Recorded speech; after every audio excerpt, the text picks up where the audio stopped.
The world is moving on-chain and is moving fast. 320 trillion worth of financial assets are expected on-chain in the following years. The momentum is clear and there is no going back. But even if it is secure, right now blockchain is still unsafe. Look at the Bybit hack.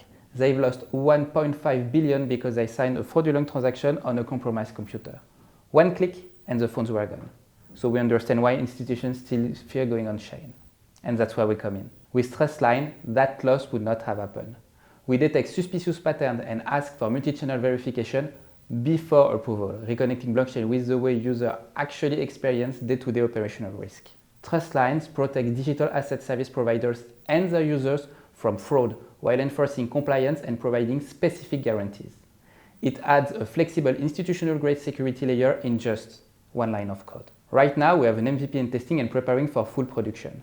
We are already in discussion or integrated with digital asset issuers, lending and trading protocols, law firms, and insurance companies. We also have clients in our pipe willing to integrate Trustline today. We are currently raising 1.5 million in order to reach production and scale. In the 12 following months, we'll go live, get certified, and onboard our first institutional clients. I'm Jean-Christophe Rona and my co-founder is Benjamin Simatos. We have a long experience in investment banking, security, and blockchain. And with Trustline, we make blockchain finally safe for institutions. If you want to know more, please contact me. Thank you very much.